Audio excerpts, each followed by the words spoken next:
Hello everyone. I'm going to do a video, it will probably be quite long, about my recent tying together of research, of understanding everything that I've had questions about, and everything that I have kind of concluded in relation to the empire that rules us, how it's connected to Agenda 2030, how it's connected to our system, the history and the evolution of our system or system theory, especially in terms of the industrialization of Britain to the World War II, kind of all the German systems theory coming over to the West after World War II, while they were developing it during World War II and in between World War I and World War II as well. And they were funded by, this research and work was funded by, Rockefeller and Carnegie and all that stuff. So all the pilgrims, the Anglo-American establishment of the British Empire, which is the Holy Roman Empire. I had to understand that a bit more as well. I had the question of the, just before the Holy Roman Empire was created, there was something that there was a part of history that no one could find an answer for. And I found the answer for that. And it all makes sense now as to the system and what's going on. So I wanted to break that down. And there'll be videos shortly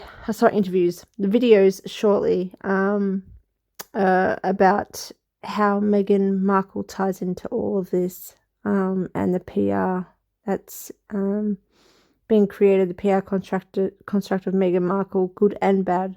Many people ask, well, has she gone rogue? Is this why she's hated so much? Why would they want a psychopath, to be recruited? And there's just so many of those questions, and I wanted to answer that in finality to you, because it's just a constant justification for all of this, and there's no real justification. There's no real justification for the As Ever company, that is an illegal business operation, to be illegal, not just illegally operating, because whether or not it's a PR front or literally illegally operating, whether or not it's one of those, deceiving the public to convince you that it is a legal business operation is deception and fraud, and is also illegal and unlawful. And so any account on here that's Megxit or Sussex promoting this business as legitimate is aiding and abetting, is complicit. And then you have all the constant, now it's getting just worse and worse with the flooding and the suffocating of Meghan Markle, and the accounts online just non-stop drowning you with absolute crap, like her looking shocked at a family of ducks walking past. I mean, just absolute nonsense. It's just creepy. It's gone really, really weird. And people can't see that they're gaslighting themselves and gaslighting all of us into just a complete and utter oblivion, while hurting each other and having apathy for anyone that's trying to ask some real big questions, like, why is this happening? There's so many things that don't make sense that are happening that people just go with anyway, to validate a point or to gain some small sliver of power that's made up anyway, but because they don't have power over their own lives right now, considering everything that's happening. And I can understand it to a degree, but helping one another would be the best thing, and having some integrity and some honesty would be also the best thing for everyone. But I realized just how rare that is. So we're going to go through my the work I've done last night and today, and it might be in a series of videos. And this is going to be, it's funny, we're going to start off with entrepreneurship, which is something you're probably thinking, well, that's boring and I'm not really interested. But it's interesting to understand the creation of entrepreneurship and then the reason for entrepreneurship at universities. And then it also connects to all the entrepreneurs that you're very well aware of, like Steve Jobs, like Elon Musk, like Peter Thiel, like what's his name? Bill Gates. Guess you can say he's one, but he's, Then you've got Zuckerberg and you've got all of those. So it connects to a greater system and a greater imperial system that's at play. And I wanted to kind of start there because that's where I started with all of this. It started off small and then I just kept growing into my questions and me forming a bigger picture. And it happened quite organically. So we'll start off with this. Okay. In-Q-Tel is a CIA-funded venture capital firm founded in 1999. Remember, if you are, I'm sure most of us were alive back then, 2000 was the millennium bug. Internet really wasn't. I think it was 1999 that it really started. And I've already spoken about how way prior, I think 1993, but I can't remember exactly, Lord Rees-Mogg, who was definitely either from Tavistock or MI6, he was definitely a spy, and his son's now Privy Council and led Brexit. But Lord Rees-Mogg, or William Rees-Mogg, predicted not just China, which he helped fund, but not just the development of China, but also the creation of the internet and AI and digital currency and the future, pretty much what we're dealing with now. He predicted all of that. And it's a bit like, the Israeli guy predicting 9/11 and writing a book about it. It's all very coincidental, but not really. These things are all by design. There's nothing that's coincidental. Internet just didn't organically grow out of somewhere. And we're just wanting to get through to that. So its job, this In-Q-Tel firm, was to invest in startups developing tech that could help the intel community or intelligence community. Stuff like surveillance tech, data mining, cybersecurity, AI, and machine learning. This is in 1999. A little too early for the internet, don't you think?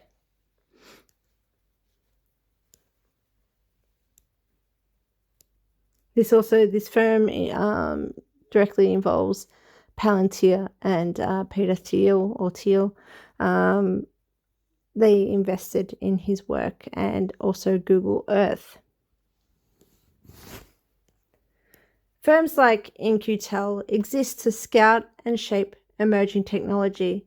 Some early investors like Thiel straddle the line between private sector and intelligence interests.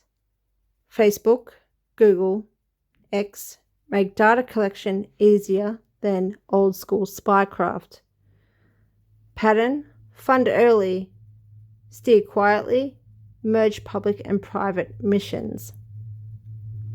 So there's no real clarity between a grassroots startup and one that is then taken over by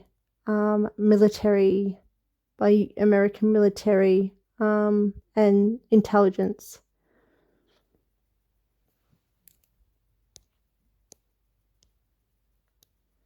That's why all tech founders act like military contractor patsies, and entrepreneurship is fundamentally a military-grade ecosystem. DARPA, NSA, GCHQ, and other agencies poured money into elite universities to push research and create Silicon Valley's early innovations and innovators like Fairchild and Intelligence. This is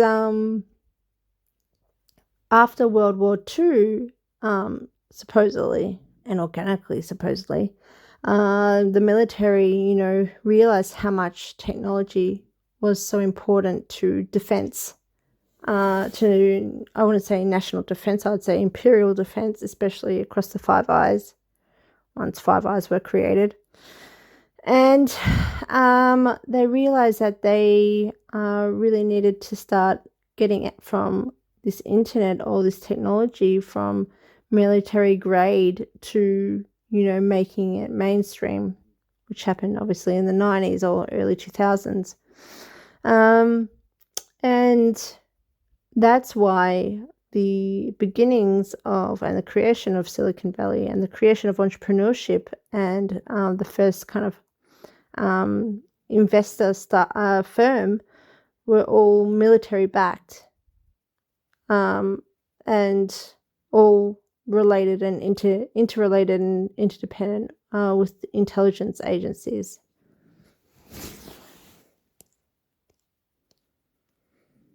You want to know where you get the military grade censorship complex from? This whole system and fake tech entrepreneurship. Then they create the narrative to make it look like these plants are masterminds.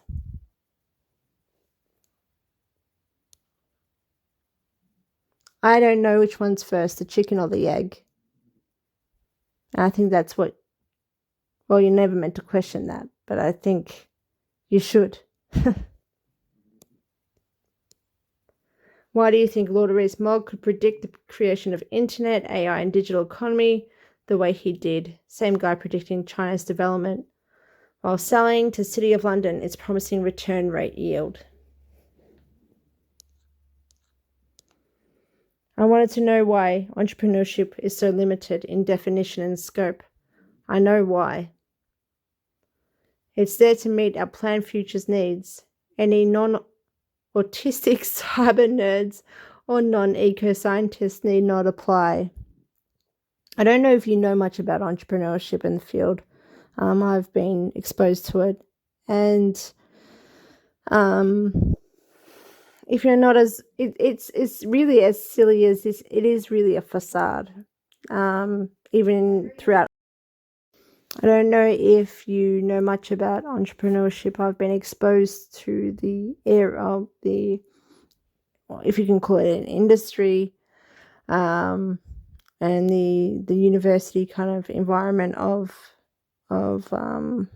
entrepreneurship, but it just seems like it's been planted there to foster certain goals and agendas of what now you can directly link to Agenda 2030. When I was exposed to it, I didn't see it that way. I couldn't understand it. I couldn't make sense of it. But now I can make sense of it. I can make sense as to why certain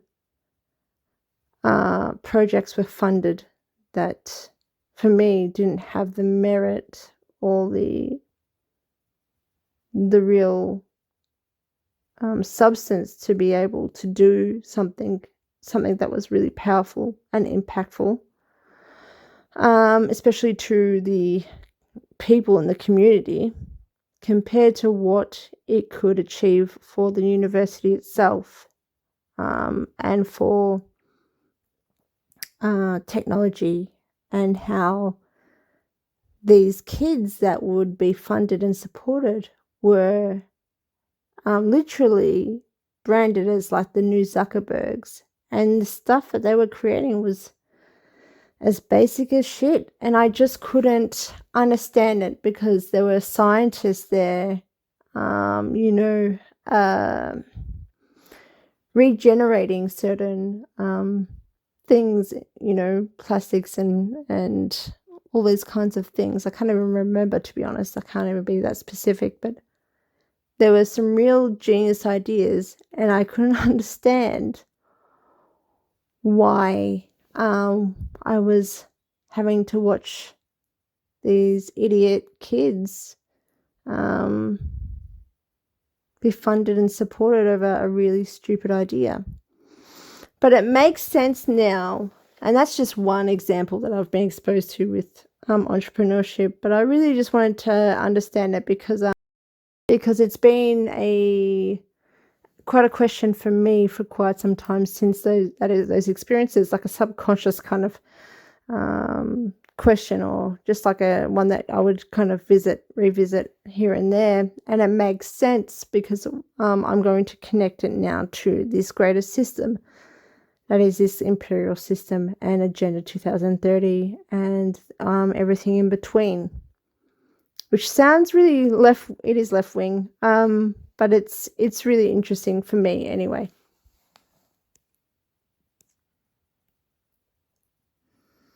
Okay.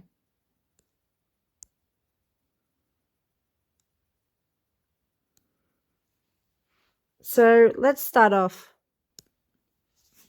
All right. Post-World War II, systems theory as control logic. MI6 and OSS, so the predecessor of CIA, and their allies were fascinated by the German and Soviet models of total system thinking, combining military, psychology, infoscience, and organizational theory. World War II equaled imperial restructure with these new. It was a new systemic restructure introduced through the German systems that were then introduced and brought over to the West.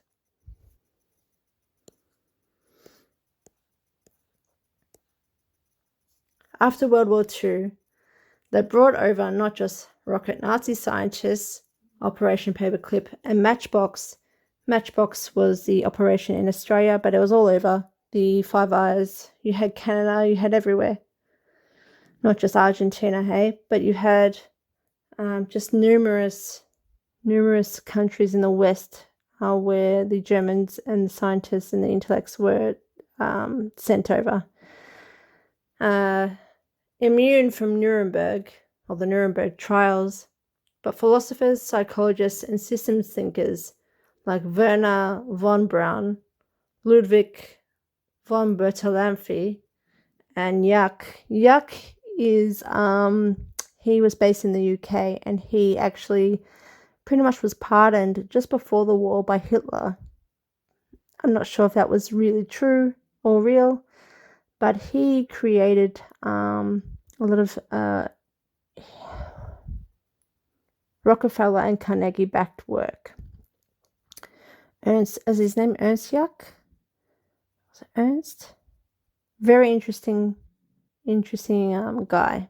Should look into it. But this was definitely developed even before they knew World War II was coming and it was going to hit, which is strange, no? But anyway, Jack moved over to the protected UK and was funded by the Pilgrims.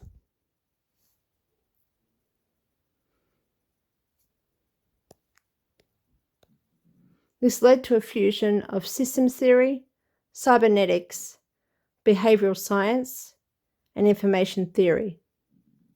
Purpose: manage entire populations, economies, and narratives, not just soldiers or spies. And this was around the same time that intelligence moved from a strictly military tool to a colonial one, an imperial one.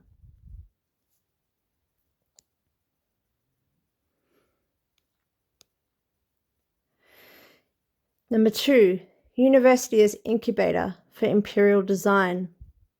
The German university system was brought over, and US and UK leveraged elite academic institutions as talent pipelines for intel, labs for military and tech innovation, and testing grounds for psych ops like MK Ultra, Tavistock, etc.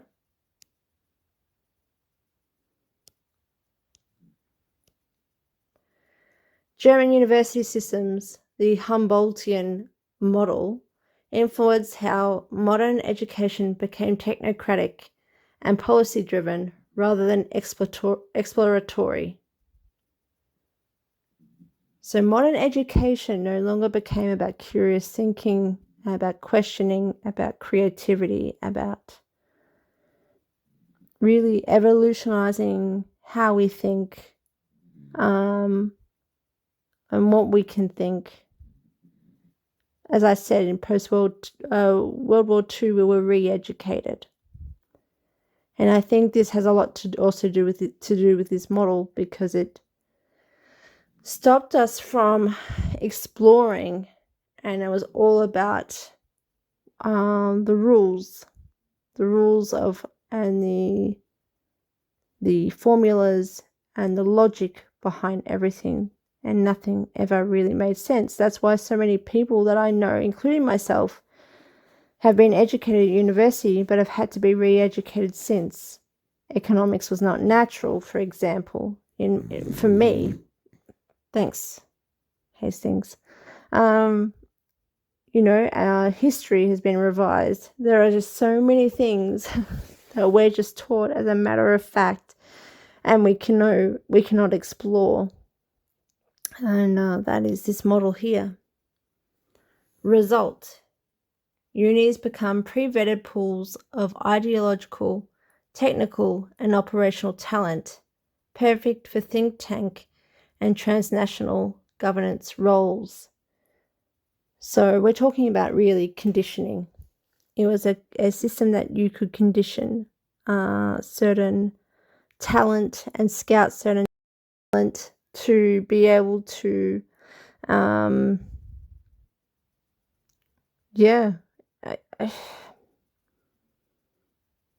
be able to mold people from a certain age or a certain situation or scenario, and to make them agents of the empire.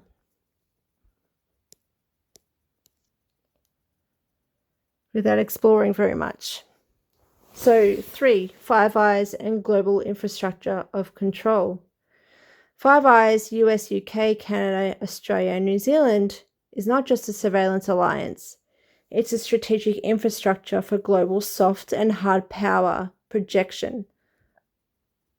Economic, technological, and cultural. They built parallel institutions that legitimize imperial direction: UN, WEF, public-private fusion to shape global agendas, IMF, and World Bank for economic levers.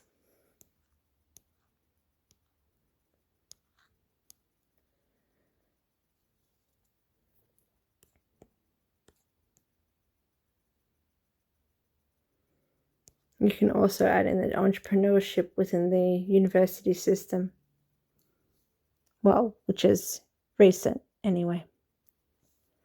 4, think tanks as operational strategy hubs. I'll say that again. Think tanks as operational strategy hubs. I don't know why that is so hard to say. Institutions like Chatham House, RAND, Brookings, CFR, and their national mirrors, like in Australia, the Australian Institute of International Affairs, act as policy labs, narrative constructors, and influence operators, I guess. These groups are from academia, military, finance, and media, united with a shared geostrategic vision. As I've said before, and I've shown you a short video on my channel, that Hillary calls Council on Foreign Relations, or CFR, the mothership It is the sister institution of the British core Chatham House. It is our imperial policy, they'll say foreign policy, but imperial policy enforcer. I'm sure Brittany, who has from Royal Network News or whatever her channel is, she studied foreign policy. So I'm sure she will know much about Chatham House and the CFR in America. And she's also affiliated with the think tanks there. So I'm sure she would have a clear understanding. And I really encourage you to ask her about her insight and knowledge. 5.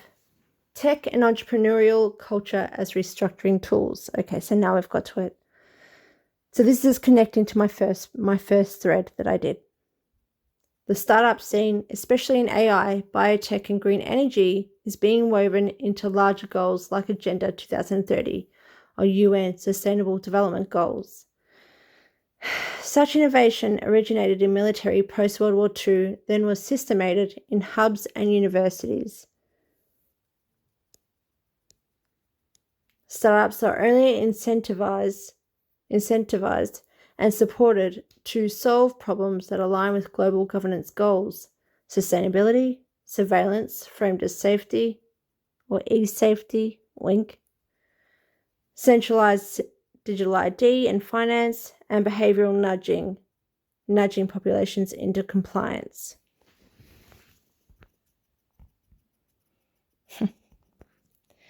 These companies are often funded through state-affiliated VCs or venture capital firms, tracked and molded via policy-backed incubators, and promoted under social impact language while serving soft imperial restructuring aims. A transnational imperial system, soft-coded via universities, scouting and indoctrination, think tanks, ideological strategy, intelligence, control and surveillance, entrepreneurship, deployment, supranational organizations, governance and legitimacy, and Agenda 2030 as the public-facing story of progress.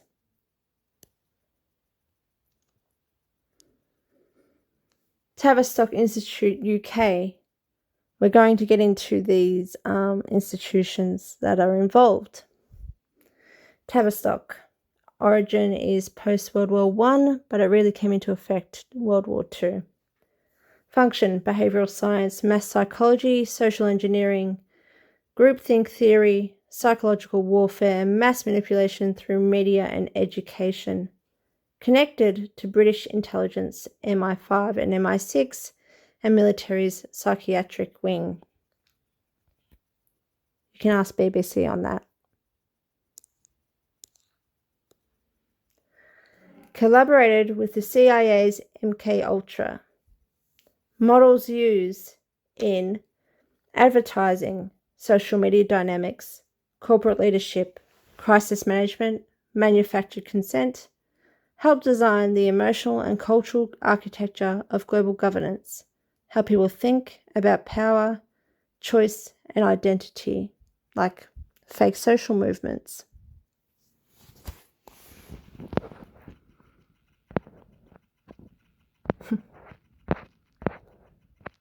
X and UK's Home Office and US State Department partnered with one another to regulate content and nudge public opinion, such as terrorism, vaccine discourse, and election integrity. Projects like Moonshot CVE and ISD, funded by Lord Wiedenfield, are to be considered. These organizations don't just flag content, they train AI moderation models and guide platform policy. This is the military-grade censorship that we're talking about. This guy.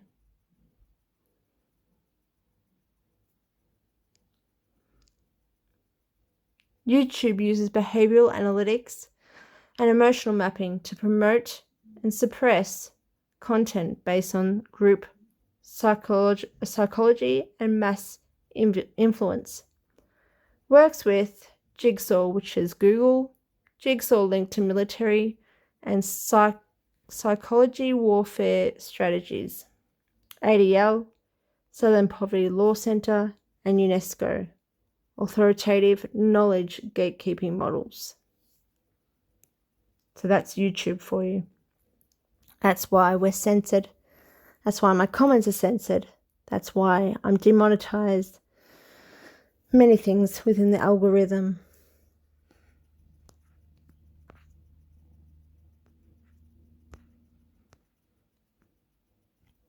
WEF Young Global Leaders, the Groom Class, an evolution of the Duke of Edinburgh Awards for the globalist technocratic class of pre-vetted leaders in politics, technology, media and business. Macron, France, Ardern or Jacinda Ardern, New Zealand, Justin Trudeau, Canada, Mark Zuckerberg, Meta or Facebook, Larry Page, Google, Sergey Brin, Google, and Elon Musk are all WEF Young Global Leaders. It is a grooming program. It's as simple as that. That is really why WEF exists. Well, it's one of the parts as to why they exist.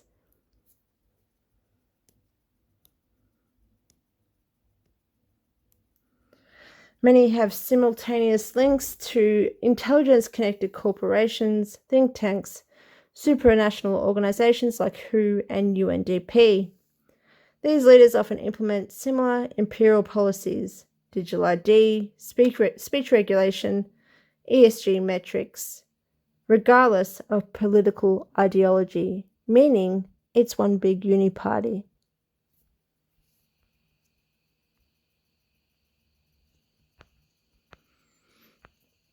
The UN and SDG or Sustainable Development Goals. A moral and neutral cover for global transformation.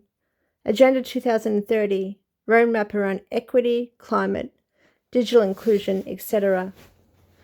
Things like ID 2020, Global Digital ID, Gavi and CEPI, or is it CEPI? I'm not sure how you say it. Vaccine alliances funded by Bill Gates, etc. ESG metrics, corporate social engineering under sustainability.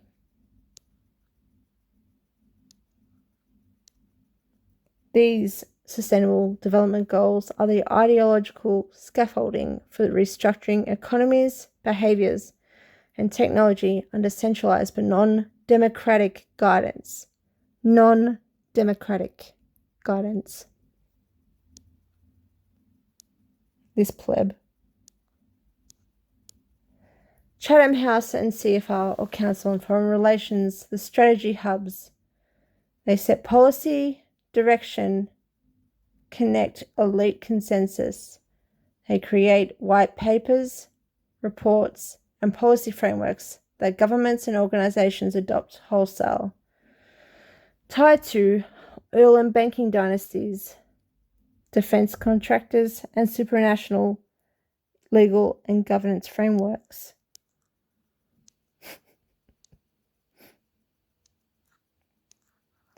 The British Chatham, with its sister US CFR and all colonial branches, function like the strategic command centres pushing imperial global policy of a networked Holy Roman British Empire, but without the public oversight necessary.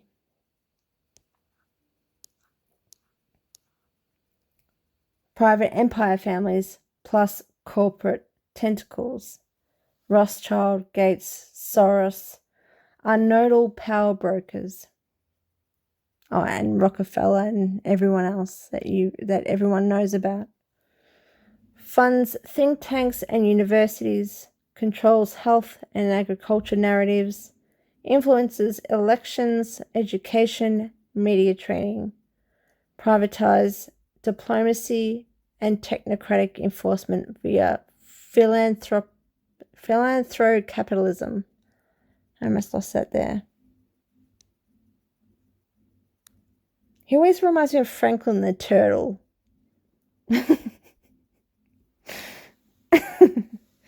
I cannot believe that guy's knighted.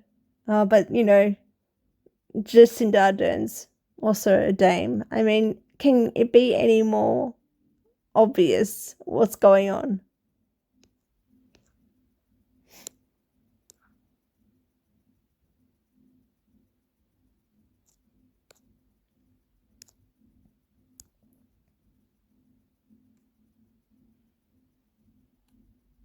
I'm going to find my post that connects to this one, so don't mind me.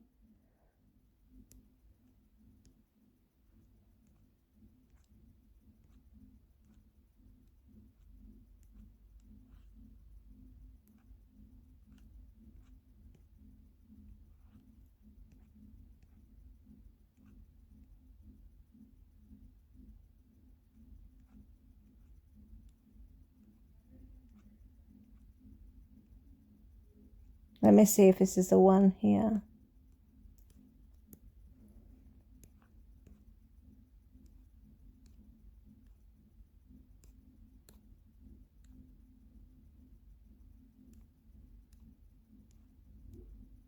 It is. So we're up to, I don't know. This is the way it is, unfortunately. A neo-capital imperial architecture where intel or intelligence, capital, technology, and ideology are synchronized, not by conquest, but networks, grooming and guided chaos. The monarchy's role connects to transnational governance, corporate global socialism, and elite control models. Now we're getting to the fact, we've looked at the system, we've looked at pretty much the post-World War II modern imperial system roughly, and everything that's usually in the news, how it's all relevant, what their roles are, what their function is, and how it's tied together. And now we're going to look into how it connects to the monarchy and how it connects to the Holy Roman Empire.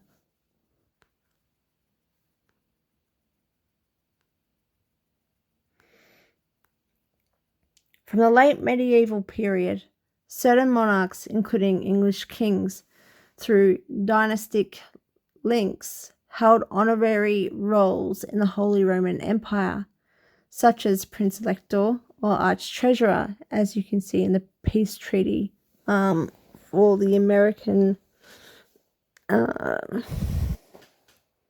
don't even know what to call it because it wasn't a revolution. Let's just say it was a peace treaty. That was the King George of Britain was still the Prince Elector and Arch-Treasurer of the Holy Roman Empire. That hasn't changed, which I will explain to you very, very shortly. Hasn't changed. It's just different roles and little restructures within the system. The emperor is now the system itself.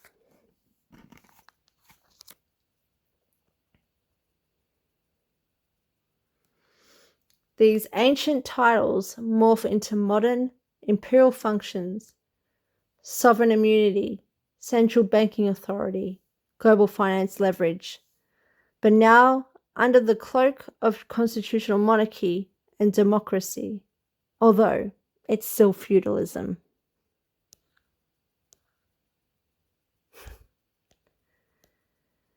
The City of London Corporation, the Crown's true core, an independent financial jurisdiction controlled by ancient guilds and banking dynasties with the monarch's silent backing. The monarch must ask permission to enter the sovereign city. The real crown is financial, not ceremonial. As I've spoken many, many times about the inflation created by Bank of England's central banking policy of March 2020 that was implemented with Trump and every other president and prime minister globally. Bank of England, central bank under monarchical charter, aligns with crown-aligned financial elite.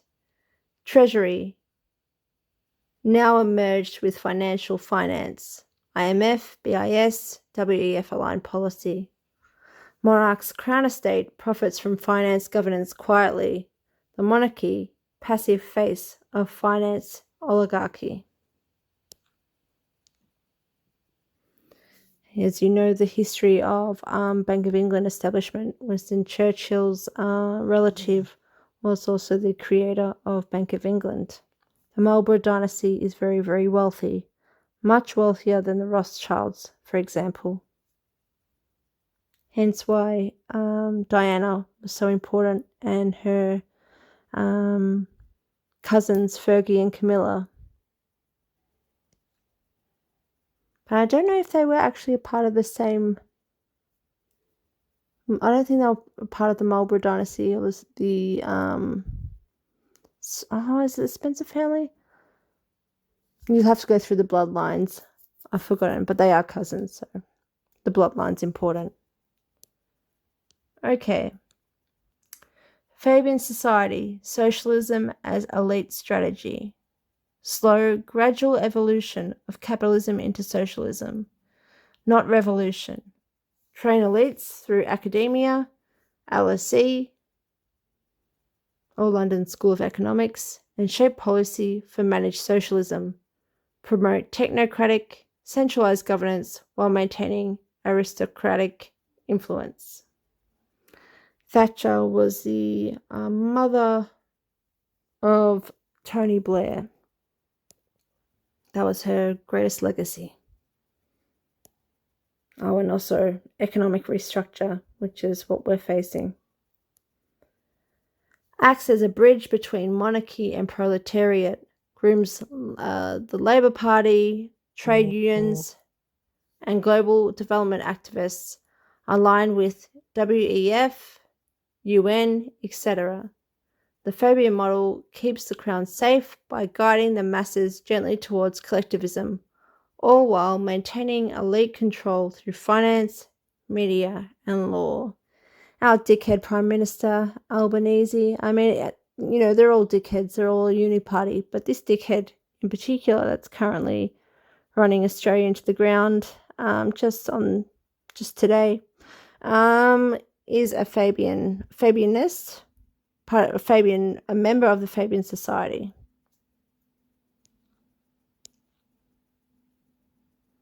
He, of course, wants an economy that works for the people.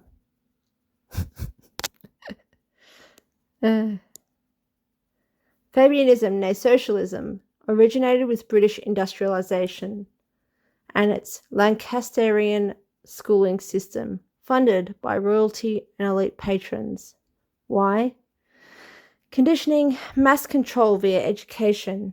It was efficient, cheap, scalable, and hierarchical. Obedience, punctuality, repetition, and basic skills. Enough to work in empire, but not question it. Funded by figures like King George III, British East India Company, Church of England, and the Duke of... was it Duke of Sussex or Windsor at the time? Queen Victoria's father. He was patron. It was a civilizing tool for empire, especially useful in colonies and industrializing cities. Evolutionized with Patsy's Owen, Marx, and Hyman throughout the ages. Owen created Owenism, Marx created Marxism and communism, and Hyman evolutionized that to create socialism or Fabianism. Yeah. Fucking tosser. The monarchy used this system to mirror military structure and Freemasonic hierarchy. Master, monitor, apprentice. Merged with Anglican catechism, then Fabian educational theory. The created pipeline from poor child to obedient worker to loyal subject to useful imperial citizen.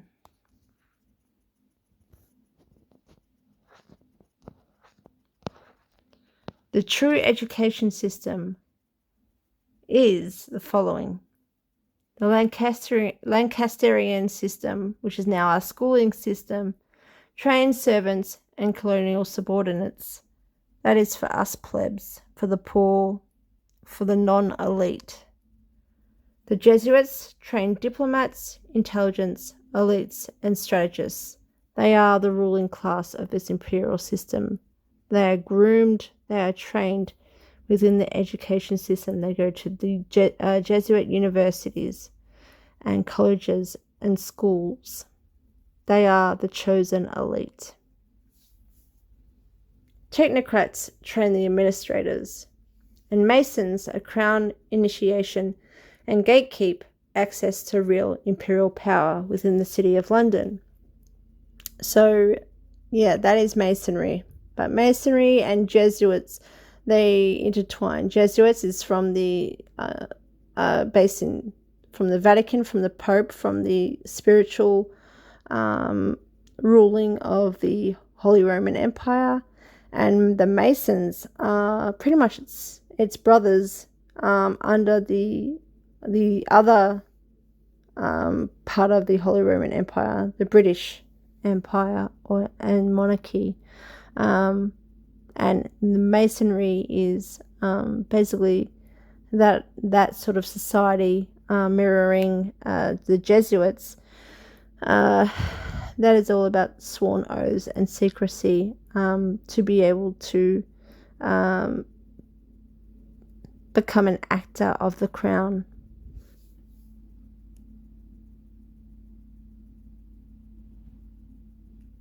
Lenin, obviously because of the socialism front of the proletariat and the fact that our education system or Lancasterian schooling system was all created for the factory class of the industrial era of Britain and was evolutionized since. In the Holy Roman Imperial structure, Charlie maintains deep systemic continuity via City of London control, banking and treasury instruments, ideological grooming via Fabian networks, global agendas designed to merge the proletariat into a merged class, technocratic governance. Sure you do, mate.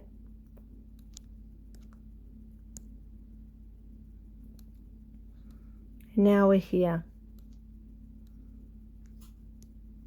This will be probably the last thread for this video. The hierarchical triad of power. 1. So this is explaining the empire and the system. It is a triad of power, and I'm going to explain its hierarchy. So the first one is the Pope, the spiritual sovereign. Head of the Holy Roman Church, now the Vatican, controls Vatican Bank, global real estate, and legal influence. The Pope is known as the Vicar of Christ, spiritual authority over all monarchs. Jesuit order, intelligence and education arm.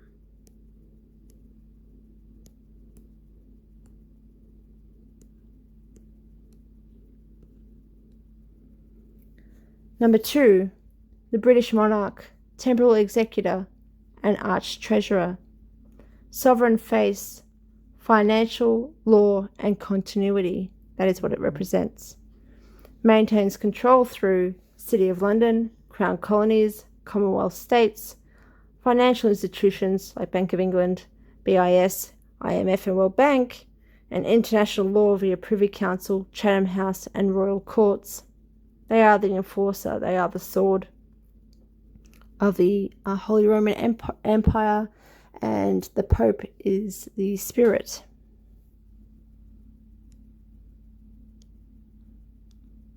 The Crown Corporation, Invisible Economic Empire, a global structure in the City of London, ruled by Charlie and Parliament.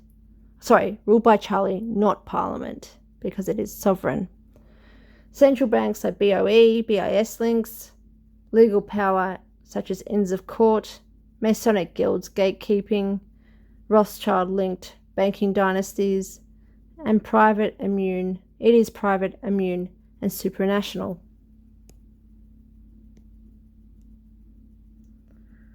Post-Enlightenment, Freemasonry was a secular arm of what the Church once monopolised, or the Jesuits with the Church. High-level Masons of the York and Scottish Rite meet with Jesuit-trained elites and can be double agents. Two wings of the same imperial bind, one spiritual, one philosophical, one papal, one fraternal. King Arthur, and this is why I wanted to add this. There's many things that I'm answering here that may not make sense, but if you've questioned this, then it's just all kind of collaging all this information together. St. George is obviously the symbolism of Britain, but mostly of the City of London. And there is constant mythology about King Arthur, and it's important to understand what that means, because many try to connect it to the Romans, many try to connect it to histories that they do matter in a way, but it's not the coding that matters. And I'm about to explain the coding. King Arthur is an imperial messiah created to justify the empire through sacred narrative. When the empire reformed and the British Empire and the British monarchy became the basically the emperor, or the people, really the enforcer of the empire, I think that was when King Arthur was created, to justify the Messiah or the divine right of Britain or England becoming the sword of the Holy Roman Empire. Tied to the Holy Grail, knighthood, Camelot, which is code for the ideal governance, noble empire, sacred kingship, unity of sword and spirit, Charlemagne and the Pope, the Holy Roman Empire formation. So the spirit of the divine right, the God's light, and the sword of Excalibur symbolizes the unity or the union of the Pope and of the spirit and the sword, the Pope and Charlemagne, or now the Pope and the British monarchy.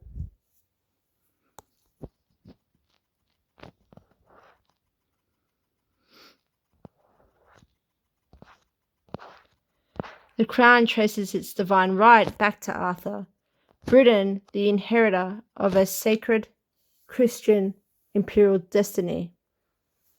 St. George slays the dragon, which equals the dragon symbolizes chaos, evil, and enemies of the empire, tied to the order of the Garter, chivalric order. The idea of righteous war under divine blessing.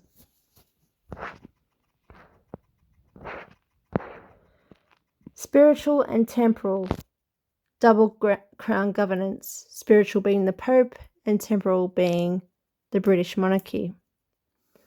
The Pope crowned emperors defended the Church. This union birthed the Holy Roman Empire and its global colonial offspring. Post-Reformation, the power split between the Vatican, spiritual and ideological, and the British Crown, financial and legal.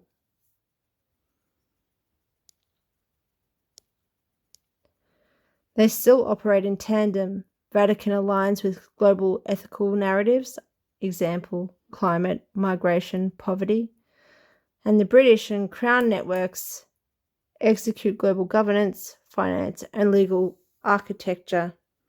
A symbiotic pact between the papacy and the Germans, Franks, or Carolingians.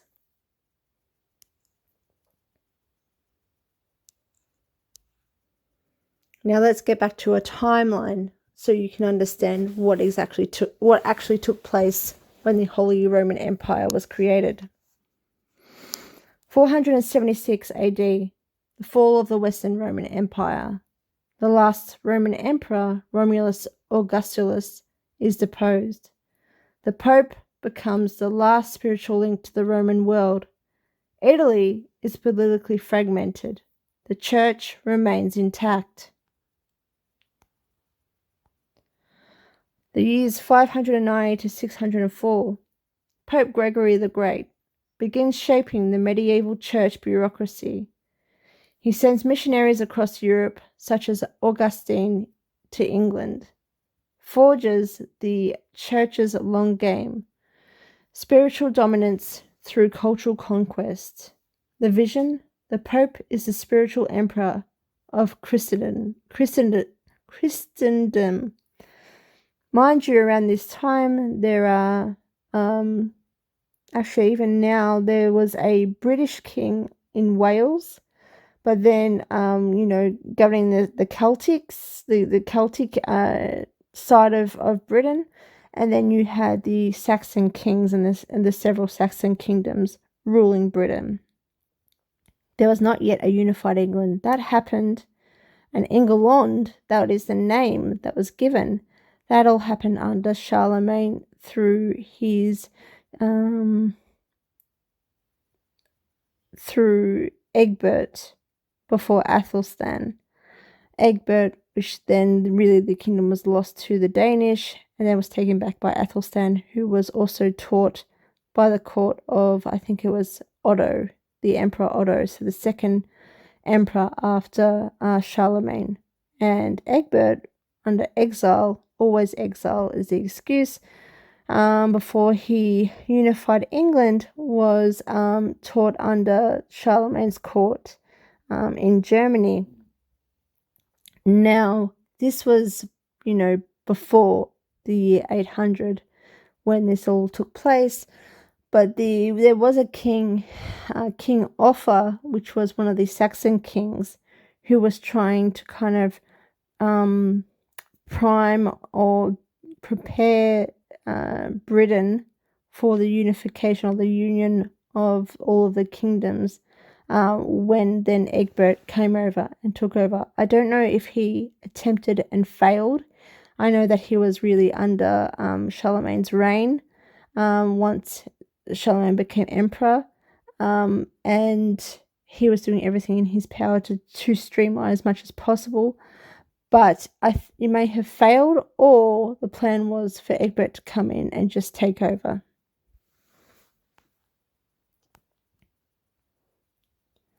(714) Rise of Charles Martel, the Hammer, mayor of the palace in Frankish kingdom, the Carolingians, halts the Islamic advance at the Battle of Tours in 732. The Franks prove they're the strongest sword in Western Europe, and the Pope takes note. 751 Pepin, the Short overthrows Merovingians. Pepin is a Carolingian and is the father of Charlemagne. He is the son of Charles Martel, and he gets the blessing from the Pope to become king. In return, he gives land to the papacy, the donation of Pepin in 754. First sword spirit exchange. The church crowns a king. The king creates the papal states. So already, at least there's some sort of equal exchange here at this point. 768. Charlemagne becomes king of the Franks. Son of Pepin, intelligent, ruthless, and expansionist. expands his kingdom into modern France, Germany, and Italy. Charlemagne sees himself as both warrior and divine ruler. 774, Charlemagne conquers the Lombards, Italy. Now, this is where I had questions. The Lombardy family had taken over Rome, were a merchant family, and the Pope needed to overthrow them. I knew at this point that the Pope, or that the Vatican system, or what was the Vatican system, or became the Vatican system, was not in power of Rome. And so I wondered if Rome had actually fallen. I wondered at this point, because the theory is Rome never fell and the Holy Roman Empire was just a continuation and the Saxon kingdoms were just a continuation. I very much beg to differ. I believe that Rome did fall, and the Pope has lost power with the Lombard merchant family that is ruling Rome and ruling Italy at this point. And they have become a major threat to the Pope and the Church and what they've tried to build since Pope Gregory.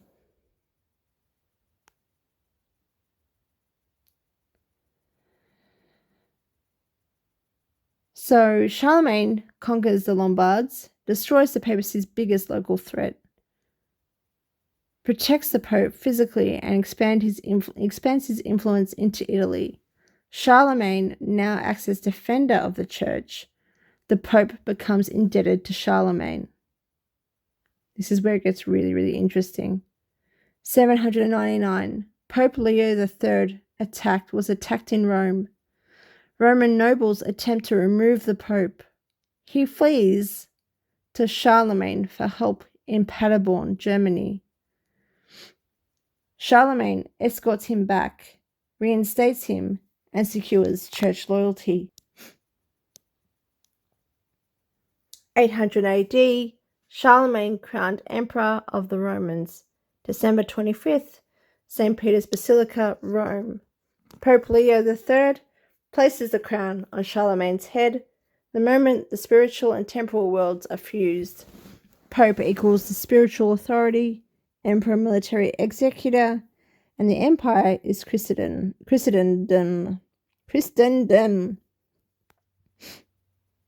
But I very much beg to differ.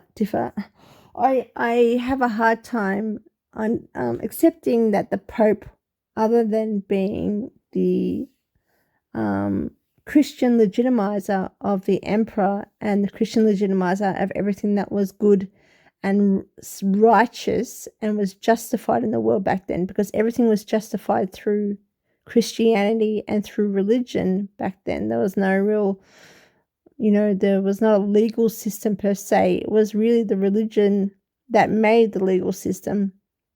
And it was always by divine right and always by a God's, God's choice, or God permitting something to happen.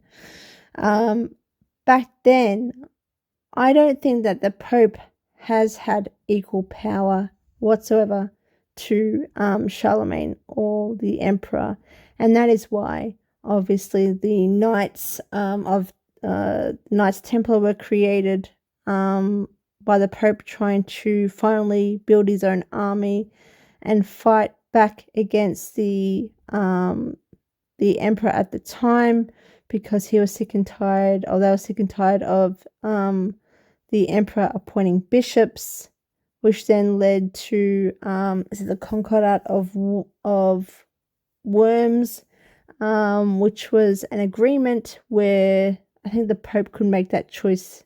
But that's later down the track. That's like the year, what was it?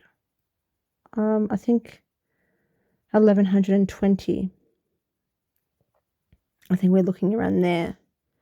And then by 1190, you have the Teutonic Knights being created in Germany. So obviously, things have changed, and the duopoly of the system is still the same. They've just come to an agreement. The imperial template, post 800. This system, Pope grants divine legitimacy, Emperor provides enforcement, created modern systems of governance that still follow this dual structure. Example, WEF policies blessed by papacy, enforced by legal financial machinery. The Holy Roman Empire is a Frankish imperial project cloaked in Roman Christian legitimacy. Charlemagne reformed the clergy, oversaw doctrine, and treated the Pope as his court chaplain, not his superior. He made bishops into imperial administrators in conquered lands, or especially in conquered lands. The Holy Roman Empire is the Frankish sword and the papal seal. It is a global empire 1.0, Frankish in bloodline, Germanic in military culture and intelligence, Christian in justification, and Roman in branding and symbolism. Hence why you've got all of this Babylonian Roman symbolism that comes through, that is stemmed throughout our architecture and positioning, etc., etc. It was a branding upgrade from barbarian kingship to divinely ordained imperial civilization. And that template still rules today. For example, military industrial class, NATO intelligence is a Frankish function. Moral justification from religious ethical institutions is the papal function. And global identity tied to a mythic Romanesque or Babylonian heritage, branding function.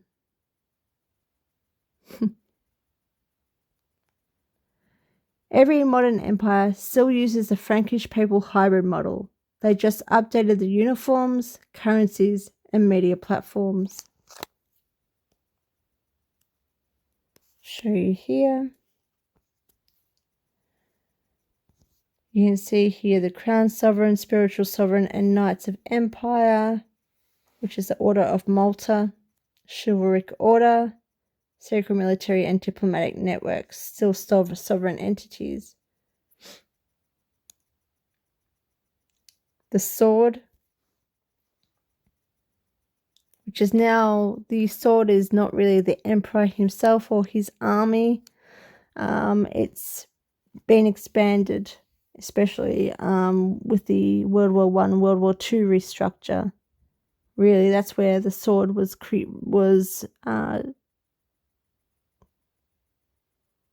reformed and transitioned into a system of Five Eyes intelligence, of NATO, the Imperial Army, and of Tavistock, psychological command.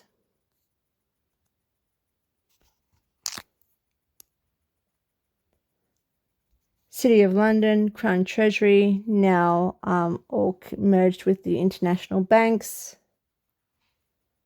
Oh no, sorry, that's not a City of London. Sorry, I'm thinking about the Treasury Office. Sorry.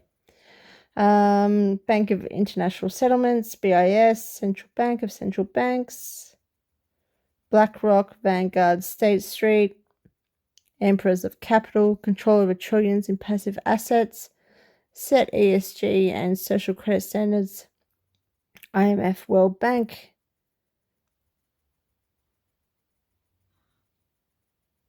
Got WEF, Imperial Managers, Policy, Convergence, Grooming, United Nations, Global Parliament, environmental laws, migration, sustainable development goals, Union, a European Union or EU, model province, prototype for national imperial governance, NGOs and think tanks,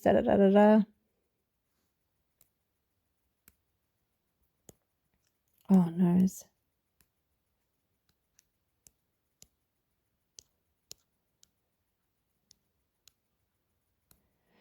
The Anglo-Saxon emperor has become the system itself. Once The two wars were put in place to restructure and drop the title by 1948. Only when the system becomes fully self-functioning will Charles feel the need to restructure and drop away as a permanently absent emperor.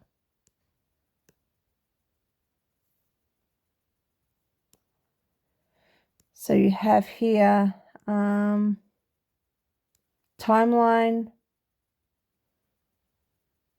1500s to 1600s Reformation, 1700s Enlightenment, 1800s colonial empire's rise, British Navy, Freemasonic lodges, 1900s world wars, reshape empire, intelligence agencies, etc., as I've said. This is the other side to it, with the Jesuits, New World missions, reason deism,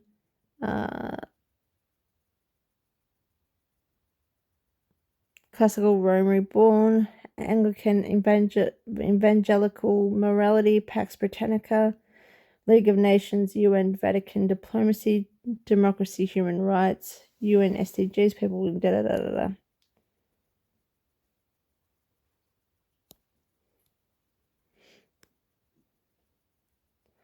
The populace or managed class, the worker, citizen, controlled through a digital identity, media narratives, and economic dependencies.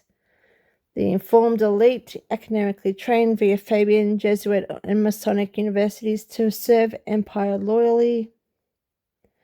The digital infrastructure, control and surveillance, big tech like Google, Microsoft, Palantir, digital priests.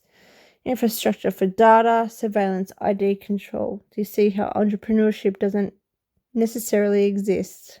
It's just a hunting ground. AI and CBDs and digital IDs, technocratic enforcement tools, behavioral regulation, social scoring, access control.